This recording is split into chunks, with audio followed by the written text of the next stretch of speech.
Novi di kon kolao beko mi honye bedona mele mi apeto Yesu Kristo pen kwame.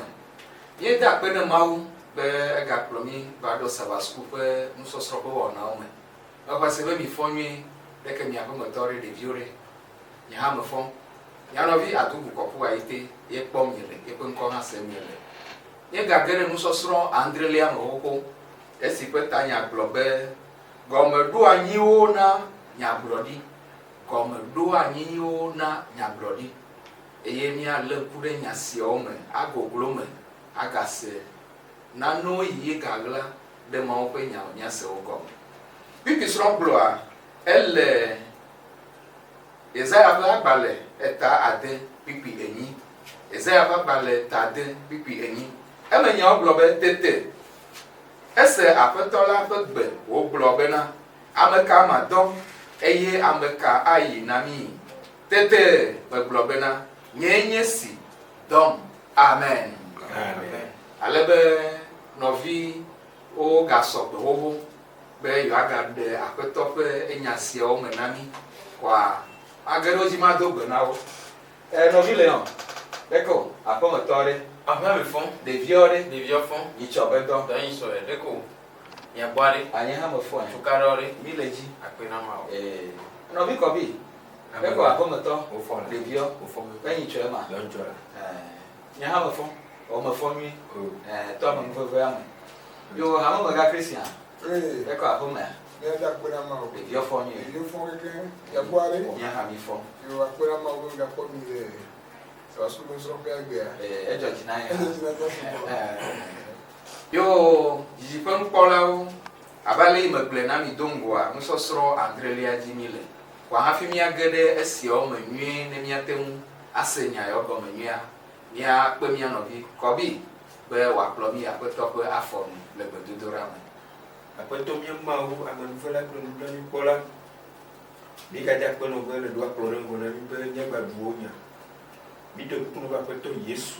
Va pour nous y avoir dynamique. Alors mia akarenti mia doko mi kene ba jira no mi o troya mi de kuno ben na ba wasu nya to motor CRC bunkuna mi lo nyaji no aklena mi album mia zon de ko ke klema yesu.com amen amen no bi ji pon pola o mi me ga no bebe mi le musron ku de mawu pe fia gugu le anyigba ple ji ko nti ale ye mawu ji be amegbeto ne no e pe poplote ya nye fia na wa nyele nkule de esi onti kwa nya blodio alo nya komedu anyi yo ye ga pompocho nya blodio ontia wo me nya ga gugu alewe dia bianye gbanto nye be kai o le be amena sobe ne to chocho no mawo ale ma cho gba ne ama mega Christian kai ye ame asobe na to chocho no mawo tima brobina le ne de ko wa no ela ne we na mi akra mi so ya brodiga Isaiah anti Isaiah enye nya brodiga ka kema over ne de fio magbuno alo ntega yema Isaiah ba dama delia mea Isaiah be po apetola na nyi be fiazi piti eye be awukata yo kwa kekekekeke ebe po mo do lo ko se rafi o le jojom le ne be ekwame eye be reaction alo be no me kebo wo ke be po ne be nuya mi na le Isaiah pa gbaleta matin bi ma ton so amenyiria e globena tete me globe alele evona la bena amenui ma koma komenye me le dukɔ si ƒe nu yi mekɔ la dome elabena nye ŋkuwo kpɔ fia Yehowa Zebɔt. Tete serafiwo dometɔ ɖeka dzo va gbɔnye eye wolé kpe xɔdzohɛ si wotsɔ abe ɖe le vɔsamlekpuia me la ɖe asi. Wotsɔ lili nu nam gblɔ bena kpɔ ɖa esia ka nu yi nu na wo. Woƒe dada ɖe ɖa eye wolé avu nu vɔwo. Tete me se aƒetɔ la ƒe gbe wogblɔ bena ame ke madɔ eye ame ke ayi na mi. Tete me gblɔ bena nye si dɔm. Amen. Amen. Si wele kɔ bebia nene bena de gake me ame la sɔgbe eye ba yi dɔgbe na Mawu ma. Egbe nya teƒe katã mi tsi teƒe mi le dɔ na Mawu. Vɔ mi dzena dɔ gɔme na Mawu ne gake mi do go Mawu ame ke be nya. Enu ke Isaiah kpɔa enyabue. Isaiah le fia mi se ɖeka bena de Mawu menye mia gbɔ nu o. Nɔvi lɔlɔtɔwo miaku Mawu menye hati le go ɖeke me. Ne Mawu dɔ mia ame nuve kpɔtɛkpɔtɛa ye. Isaiah nye nyagblɔɖila vɔ kebe ke ɖe Mawu be ŋuti kɔkɔetia ebe evɔ na ye. Mina to dzesi be Mawu ŋutɔ keke va xɔ ɖeke ŋgbe be do ati. Eye be vɔ na ye. Va Mawu be awo nye mu ɖeɖe ko nye sɔ fiɔ be magblẽ do mo nene Mawu le wa. Mu le ɖeɖe ko sɔ fiɔ bena de agblẽ do vɔ mia dzesi ye bena de mi mu nye hati o. Ne bɔbɔ ɖokui bena de ya wɔ dɔ kudo mia mi ma sɔ afɔtutu nu o. Ebe ne me gero mi le dɔ na Mawu gake vɔa mi nya Mawu ke mi le yɔ. Zigedea lɔtɔ mi kpɔ ɖe si bena Mawu ɖo la sɔ dɔ na nya o nene awo nɔviwo Mawu ɖo la sɔ dɔ na nya me sia me ke le dɔ na Mawua edo na dzesi bena le Mawu be ŋkumea ye mu de o. Nya me makɔmakɔ ne mi kpɔ ame si gbe apɔstolo Paul nenea le tɔtsa be edɔwɔna me Paul wa ke mi dzesi ke ƒomƒo bena de mi susrɔ̃ nye lawo si bene ke tsa me nya aƒetɔ Kristo srɔ̃ na eye le gblɔ na mi le Timoteo agbalẽ gbãtɔ etagbe kpe atɔ me na le nyateƒe nya wònye eye wòdze woakpɛ ke bena Kristo Yesu va xexea me nuvɔ̃la ɖe ge ame siwo dome nye gãtɔ la le. Amen. Amen. Ne apɔstolo Paul be ye nye nuvɔ̃la be gãtɔ dzena ɖokui se bena ɖevi ke nyama nɔ. Ne Paul le be nye gbãtɔ alo gãtɔ ebe bena ne nɔviwo Mawu kekeli ke be nye ne mi le togo gasi agamea nyɔnɔ kpɔ mia ɖokui nuvɔ̃la eya ta dzesi bena de ame ɖeke le do abe be nyi Mawu be amea ame ke gbe le kpɔ ɖeke be nyɔsɔ amewo kpɔ amewo kisi Mawu. Ego bena ke dzɔ le gogo Mawua wòdzanɔ kpɔ be leke Mawu kɔkɔ ɖoa ye mu dze la gogo ye mu de kpɔa eya nɔ bɔbɔ nyenye. Vɔ fi ke dadagbe le kpɔ be eye Mawu eye kpɔte ƒoƒo na alo eye kpɔte dzesi kutɔ kpɔ mi nya bena amewoa ne be le subɔ Mawu ɖea kafla abosanwi mɔnɔ televi ake gbɔ. Yo ame kaka si abe kaka Mawu menye miaƒe hã o. Etsi mu ni. Etsi mu ni ame gã ɖe ŋutɔ ye o. Miaƒe hã o. Kpɔ nyakpe ne Mawu be ŋuti kɔkɔe fia miaƒu va miatsɔ dɔ ye. Mimekpɔ ke ɖe ŋuti kɔkɔea mimekpɔ ke ɖe na mi do gbɔdzɔdzɔ ne. Mi la wɔdɔ ye wotɔ me tɔ. Tsame dzi be ma da kpe nyahamegã Kristia ekplɔ nya gbogbo eye wonye nyateƒe nyatsa. Eke ma tsɔ kpe koe be ke Yesu ŋutɔ va anyigba dzi ne mi le ŋku ɖe ba gbeme kple amewo ko kpata do goea. Nya ke hamegã le gblɔa. Ebe ko ɖevi kpɔ nyɔnu yi ke nɔ Samaria nyɔnua yi ke va yi vudo to kple Yesua. Nuvɔ̃la ye ale be ga yi me ke amewo va na etoa ebe va be yava kutsia. Vɔ ke be va do go Yesu le teƒe ma ye boŋu efu dzudzo ya amewo gbɔ. Amewo ko melɔna amewo ko medzi be no kpɔ yi o. Yi va yɔ do ato dzava ko ke do go kple Yesu kpɔ ame ke nye Yesua nye se ke va gblɔ na amewo la. Le Yohanes ƒe agbalẽ tame ne kpekpe blavɔ nyi kple blavɔ asiekea. Bibla be tete nyɔnu la kple eƒe tsiseɖi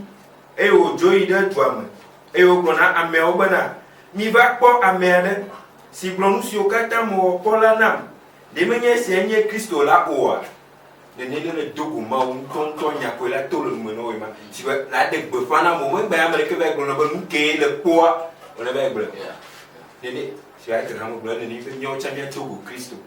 Ele be Kristo ame yi ke be mía ame sia ame ne ke ɖe edzi. Ela wɔe be dɔ yi ke wogblɔ be mi yi mia ɖe gbeƒã dukɔa ne le kpɔ Yesu nyateƒea menye ame ɖeke gbe agblɔ be mi tso na va ɖe gbeƒã ke ŋgɔe la tso. Yo nɔvi kɔbi akpe kaka nɔvi le yɔ eleke Mawu le efia ɖum le dziƒo kple anyigba ɖo eye leke miate kpɔ sɔli dodo yiwo ɖe ebe fiaɖuɖu le dziƒo kple anyigba leke miate kpɔ yɔ. Biabia nyuie ŋutɔ be nyi. Gbã le biabia ke wòwɔ na hamefufu Christian mea. Eye nɔvi kɔbi tsã ɖo ŋutia. Ena kpɔ be geme Ezaya le kpɔ ŋutigã le dziƒoa nu ke be kpɔ nyi be kpɔ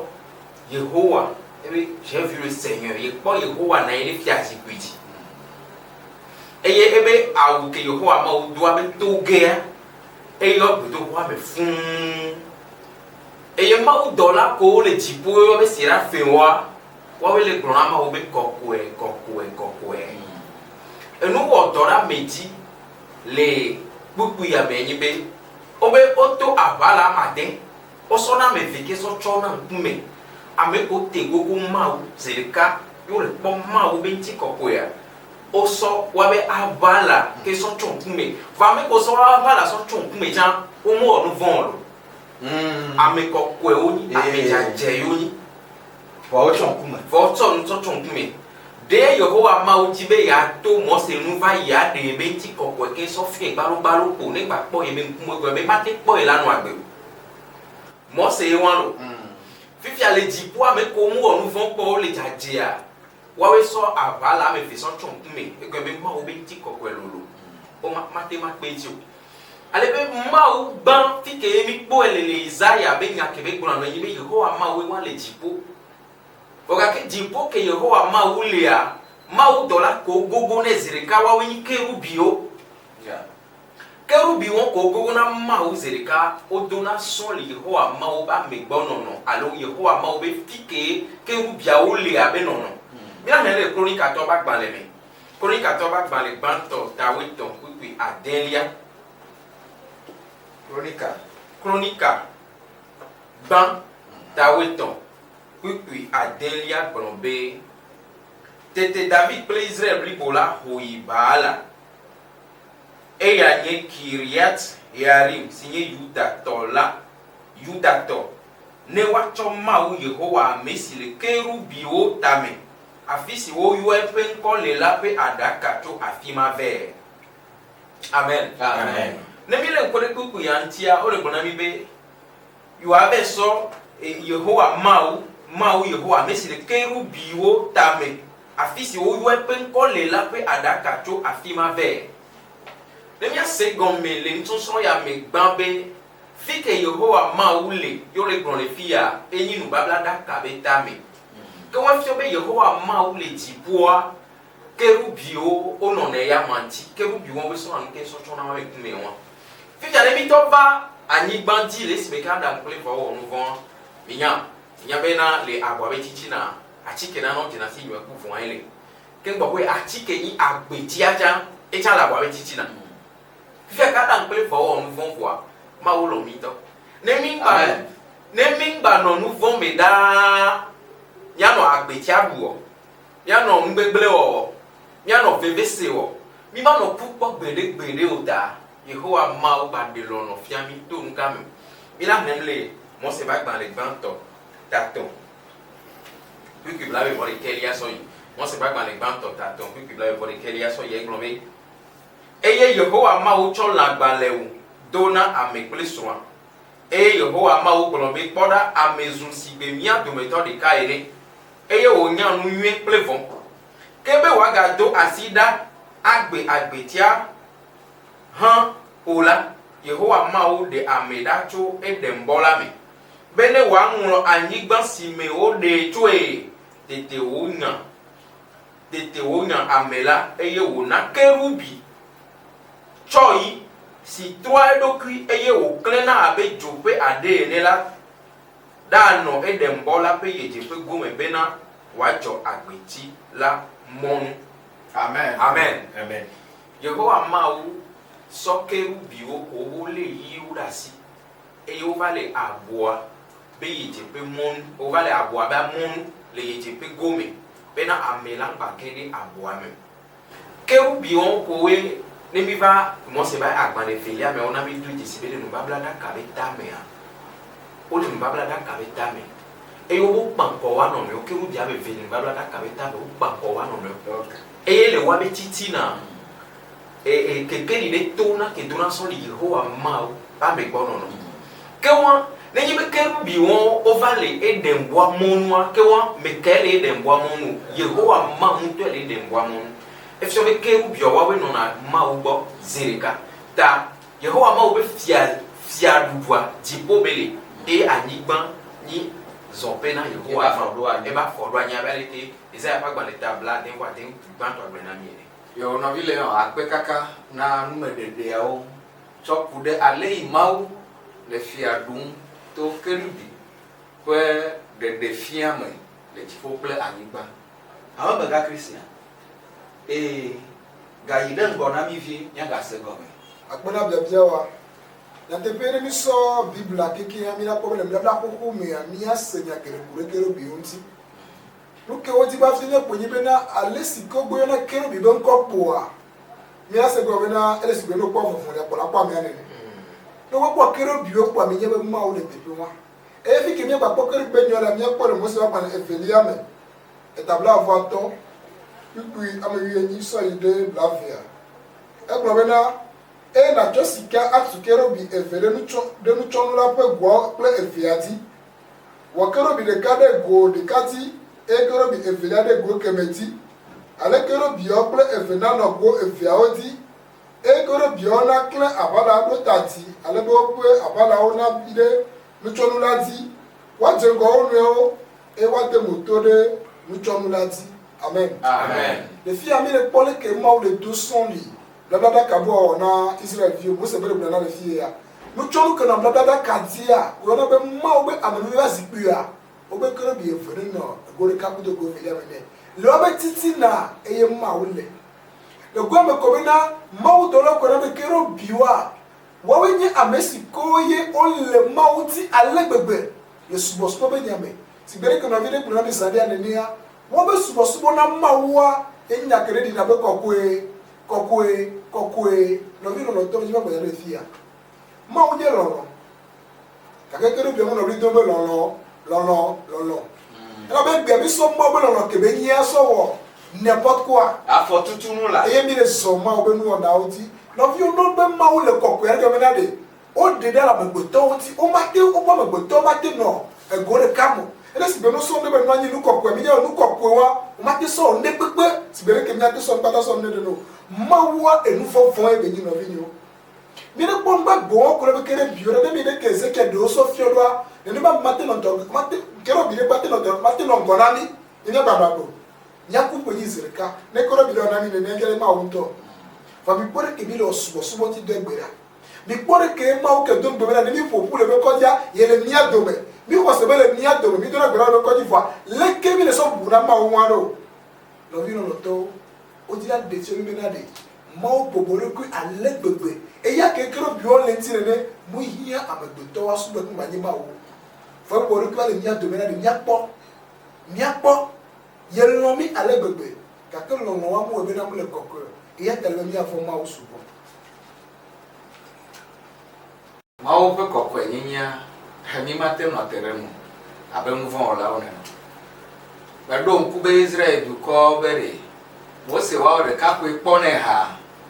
ni o ha ti we mi akwa me yo nya o ko hire ke ma le ore e be ya akwa mi va mi jo e ko ojo yi de to ba haji ko to je bere de ko bo we mo se mi de ko o be no pon ko wa yi ko na be no nya ho ve na mi ko ya to maudi fofon le kerubi chifoto onye dola agbagbo edembome onye dola agbagbo eyi maudi be ya no Israel du kwa domokuya enna be one wojesi be ne de kerubi be no mafia le ya no oto ya bienye bere de ne de mo mawule wa gbe no mi ko bi eda pele ame kuto de nyakero me o de nemia o klo nya gbogbo nto yin o nya de penya si bari ke ha me gala glo le nia bientôt mawu popo mawu a mi tona mawu le blevi subo be ale mi on subo so mu ke jro bien mi tona mora ike de fio mi me nya me to nya mawu ha me ya Christian fia ndo gbo no glo e bena ni ken bo e la tro le bela po Yesu ameke benia kwa nchamo ko de gudura ba verde de funa Yesu ba Yesu ma pola ma jesio la ameke na nyala abale Israel yo webe yo to na ko ma wa ni nyamo le projire de funa kwa zan ba mna ile kudura ba ne ma ja ko jipo nu ja hu ma po Yesu gbalo de ko jipo nu ja hu ma po hu ono vio como font la loi ma keke ma no encha ma ba ko to le vi mo po yo jipo nu ja ma de ko le si ba ja hu no voa ma ba lo pa vo fu do goro ntinya e ba yo ame to ma ko ma nyi ma ko no vio ma o popo a le ke mo go nya po ye ko nya po e ke bibla go ni po ma o nya po ni mi po ye mo nya te pe mi la pu donc an ke ma o to di va mi ago ici avec ke di be nya su bo ya ma o de ke to vo no nki ma o glo e ko le na mi be nya o e nki ma ba to pe mi ne mi po kero bi me ya ko le glo na mi a fi ko le quoi ma o le a fi ke mi le po le ko nya ba ma o le te po ma nti mi mo la ko Santana alors pour ça que mi ti be mi ma pe ble video subo ma nyama ke nyima wa nya le mo ti ya le Ezekiel ba gba le tabla vonia pourquoi amo 8 ton pla mo 8 ne ak mo di o nya Ezekiel ba gba le tabla voni pourquoi amo 8 ton to amo 8 ne normal ou pas abo edem e yo cho pe kwa si vovovo do nu creneol topaz ple jaspis chrysolite so kan ple onyx saphir améthyste plus margade sika ocho do tonao eya ocho do actionao le gbesigo wo enye kere bi keke abalame macho wo do ma o to kokwelaji eye no zo jope o do mu amen amen abo san menti nyere te pe Santana ke mi plona ke menti pe o boya janyi kere bi le me ke achoro ma o ko sibale ke mi le plona no so so amene ale be no subo ameke nye mawa ameke jesi mawa Santana a jesi mawa ntie le nyamo subo ma le dasi po do krio Santana la blo atra Santana la blo la khoma o ke yanto nya ji se manye mawa ke ono le bibla mo ntie bibla do ko jine bi me nya jesi mawa mi chonka mi cho bibla e manye ne noa Santana blo mi atra yo no vi ko bi akpe e plo mi jo le kerubi yo kpona ma be nkume ya ye ejoko abayi de dola gege yi nenye Lucifer ba kpadi na mi e ha kerubi ko onye e ha ke ka bala bo kerubi ya inenye mawu bo to ya o le kokwe blone e mawu wa ya inye Lucifer ya nka tutu o blone mawu ha no vile yo ndakpe na jaja ko wa ba ya si comme be que wa ne o le pour courir ma ou dollar tia ma ou dollar to chonji mo ma ou dollar to chonji mo fofon le wanti e comme be o kwa ne mi ile Daniel pa ba le me ge Daniel le dugbera na ma ou e ya le dugbera ka considère ton le mo me o on ke bla me vole ke ibe le dugbera na ma ou le di lolo fia que ma ou dollar va mau dola le tune be so gembe ko bebe lori dami bebe lori jime be ya be dugbera na mau kwa Yehowa mau son be loro na ya be ya so kane voga ke pesi adobe fia ti tere yenti yena be loro mbane va sede simeke mau dola Mihael keni avaolo be tatua e va ke ngbowe okay fifia ke ngbowe mau dola wa baso bedasia ke so na Daniel la kokwe nyinyi keme ma u dola va ena bena Daniel le pou bibi ebe afole pou bibi eto eson kumbe ke so tuani le ma u dola ben kumelo Daniel son kumbe ke so tuani le ma u dola ben kume fia ma u dola wa ke le dipo sore ma u go zerika wa ton son ke so ton kume fifia re ne Daniel o mate so le ku Daniel so so ne Daniel ke de ho ma u pe ko de go gawa pe ke ma u dola zenia e von pipi te ko me mo son me ke so tuani ande ke ma u le do Dieu est redoutable ma u di non ma u do von e ga me mi la se ma u be non ke be do na mi ale be obe ehunke so pleni to be humbe so pleni ke gomi be mawa edi gbolo be mawu nyenye de nyata fifia mi ma no nu yo keke ko nenyi be keru bide ko e o va yo megbebe santa na abu sanwa ndo de tabebe ya no Yehowa ma obe to koko tabe abere ki Isaiah pa gbale tawe nya na mi e do de tabebe ya no Yehowa ma obe to koko tabe ya no ta soso ekudo ti ko vitola eya ejibe akoma wo hachi ebe ya so ma o ke so hati ta egbe am se na me ke do pron na be o ma o nge o santa na che mi ro se le sonson ya be nya ko pron me be ma o mu o santa de ma o keru bia de ke no na egbo subone dona vonvone e yo yo be mu ke relative et français o be l'étoile du matin l'aurore fils de l'aurore eye ma o dola wa va ponti ko pe ke be li kaka musuneo ebe aw ma o le sibiro to ero tonyi dola potel ma o le so nkiti na mia so le na mi o ero tonyi potel mi nya nke bi la we yin be mi mi ba fun yin to e la wa kwaliti be tro ma o nta sela le ma o dola o be kume ye na egbe na me de gboro be ma o nte wo santa na mi ro adoji si be mi le suwa me ke ti tere ma o nti le gboro ku me mi o ta mi ti tere ma o nti Tamia se mo ebe ni keru bire ke po Yehowa mo be nti kokwe ta minula ble kwi do indocho ame o le yobe keru bi ke ka bala me ke ni satana minula ble kwi do igbe ami se na boko na do mi so na satana be ko so ble na e yo na jinelo mi jura nya mi jona jine ya me ro wa mi tane awa asikere do nti awa zore tane be no na do de voa de mi re Ezekiel ba gba le tabla me vo ni ko henamia o pron pe wa si ko so satana o gbon pe kwasi ko so dola wan ke obe e pe kwasi wo vo ame wo eye e pe kwasi won ko so wa na be eyin dola to hele ke le nya te pe me la te jero ko ni mbo bo ro ko na me ke we wa ta bi ro so e le nya ya me be mi ya mesi ame ke le gbeye enunu ede le mia si ma we na mi ye mi ba mo na be ma we na mi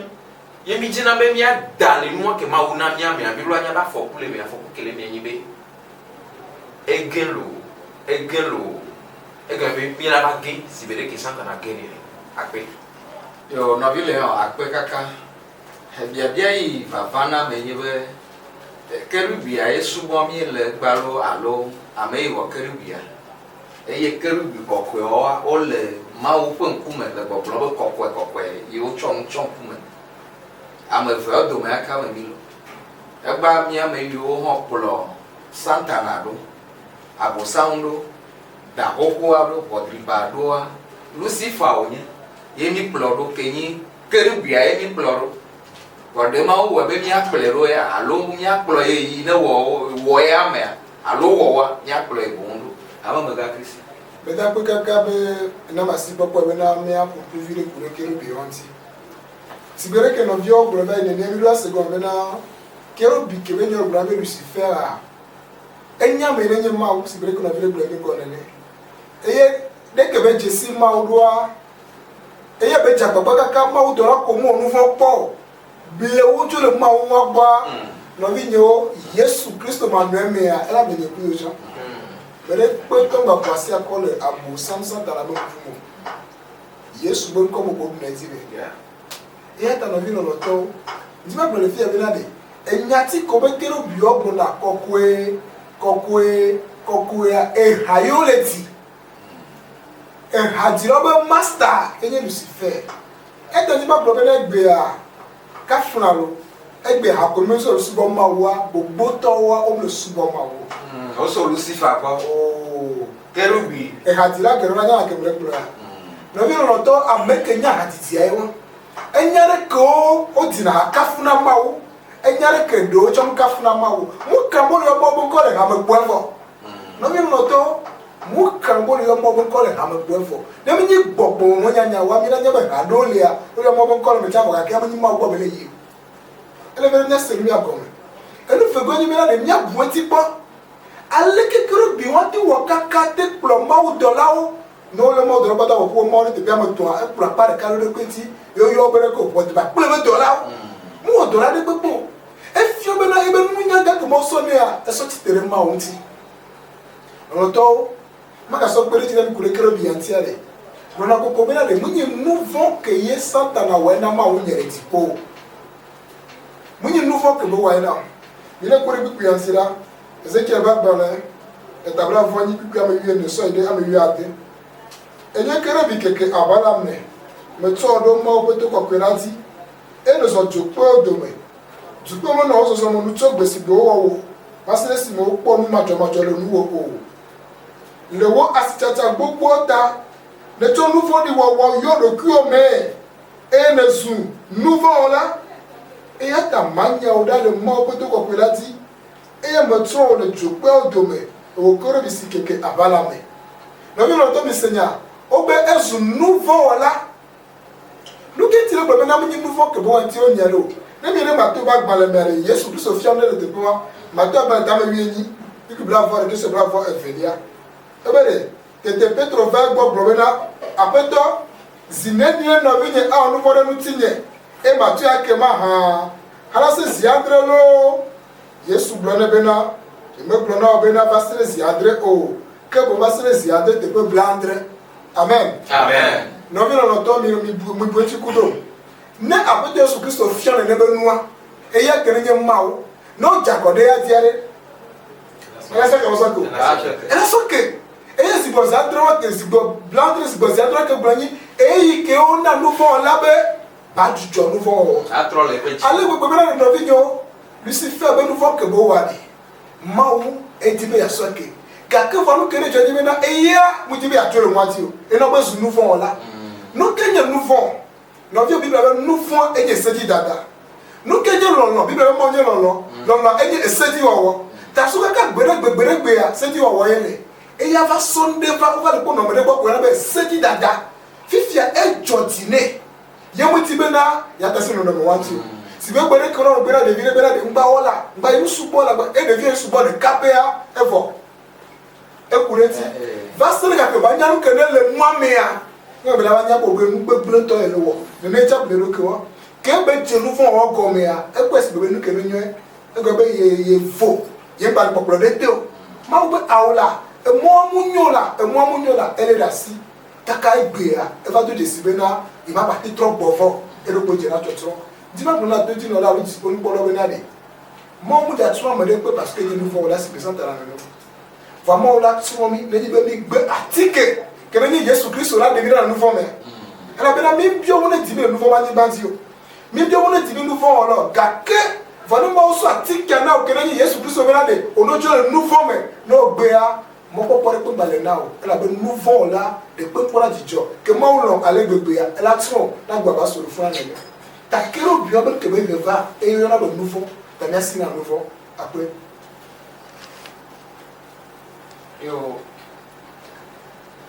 yo haba mega akpe kaka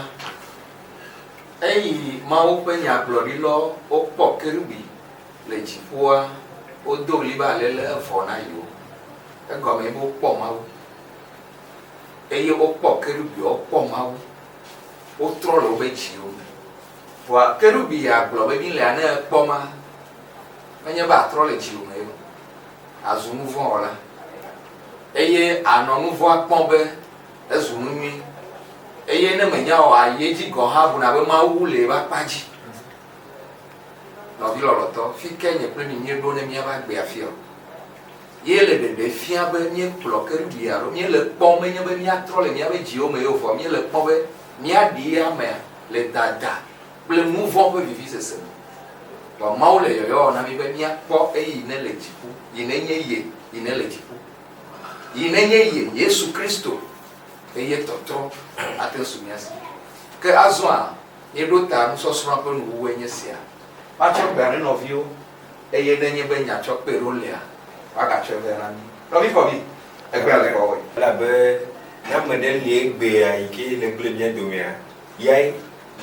von que yi be Bible na mi nya be nya mere ke awura na lo kwe egbe na ba Lucifer mo ro duna nu kwe o duna nu kwe va me to tu be ni o décrit Ezekiel ba gba le me o popo o ba me anya po enye sika ma gba senti bo amo mo popo awura na ebe na tie o yele be da hoko e da la ti no hoya me da me karakter kan imla no hoya me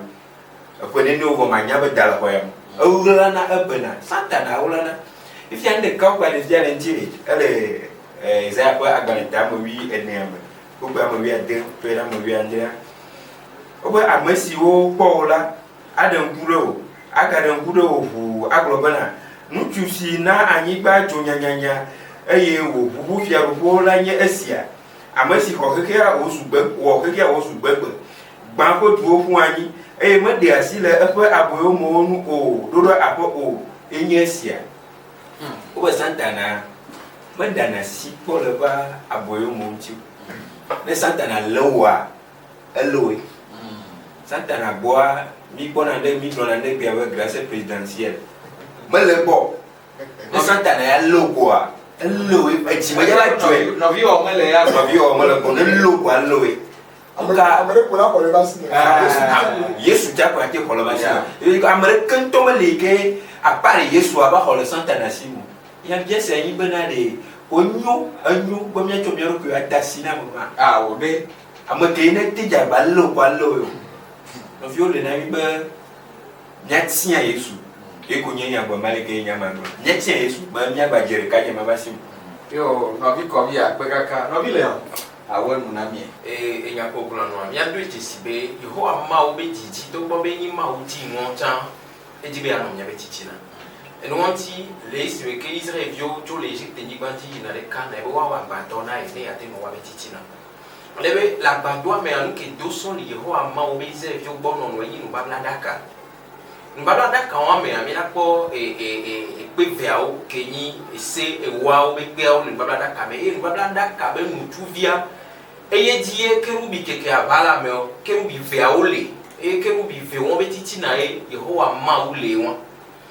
wa Yehowa ma o jibe ya no Israel vio meta e bi o so wa gbo be Israel Ya no odoma. ya no Israel vio be titi na ya no wa gbo be tutu meta e bi o so wa gbo be nko ele sibere ke nya be to go tu ko ya le nene e bi so wa gbo be le si me ko ni to we vea e to ameton ne no yejepe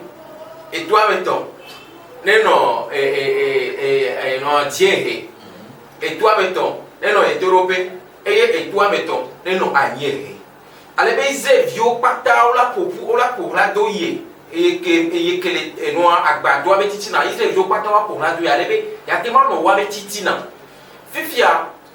Yehowa maudo wa betiti na no nwera he mono buru la na gbe kokwe egbe be Yehowa mau mate no mewo yo la no agbe kejro lesi meke Yehowa mau nyi mau di mo eye keru biwe no na be kume vonvon no na wa nwa ne Yehowa mau le wa betiti na ezi wachi be wa no agbe jaje fifia ne le make Yehowa mau le jibe na no mi o tanya be jime won munyi jodu Yesu Kristo ba fu Yehowa mau jibe na no mi o tanya me enu atire ni ire Yohanes pa pa leta one ku bla be voto an e gbo be ni ba me le lo e be le bi lo me la sia ye gba kudo yi to yo la ba no pe le mi ya le kure ku pe antiro e be ye gba kudo ye to yo la ba o nko no pe la me ame ke go me ni be yo la ba no mi ame ni be mi le e be lo me la si ta bien se go me be nous so ya e nya ke ko mi so le popo e be Yehowa ma o ti be de ya no mi ame titi na mo kan de ke ji ngolo wa ye nte la didi ye be kekle ye nte la didi ye be le mim ti ova ne le mia ko la gle mia e nte la didi ya ba no mia mecho ale be mia de be ti kokwe dego agbe yo no vi le akpekaka tonyo akpe na mi kaka ejiji pe nkpolo mi da akpe na mi be mi te kplo mi do kaka ba do nsosro Andrelia pe mu mau ngoji le un ga ke pe jiji na mi be ya ba no mia do ya ba no mia me ko ha de mo no wa ba no mo be na dasile Lucifer eyi me do ta mi mere kere mi onti wa na dasile ya onti egba ko na pe ba me ga ke chua o blega dari bo mawa me ble na to ta na rio ta mawo ne no ple mi wa do un se mi be to nu sosro ya me ye ple mi nya chi ama o ba paji le Yesu ko nko ame amen Amen. nya bia cho novi le asibe wa do gbera awe munami Yehowa mi ama wo mi aba funela mi da peno la be wo lo na mi so gbo ale gbegbe be susu ya ndo cha be wo ba funi mi ata yin ke sense na mi la be so so le mo ade ke mele mi ame eze ko be abale sike bi la ko be si bede ke dziku dzidzi le anyigba kpɔ nene yebe mɔ dzidzi le mía gbɔa nenema ke wò ŋutɔ tsã wò sesẽ eye wòdzi ŋɔ ye ŋɔ vɔ gake wòdzi be yeanɔ mía me ta bibia sɔgbɔ be kpe ɖe mía ŋuti bena mía nɔnɔme nyuietɔ me aɖe mɔnɔ be anɔ mía me ale be mía sẽ ŋkuwo na wò ŋkɔ be kafukafu le Yesu ƒe ŋkɔ me. Amen. Amen.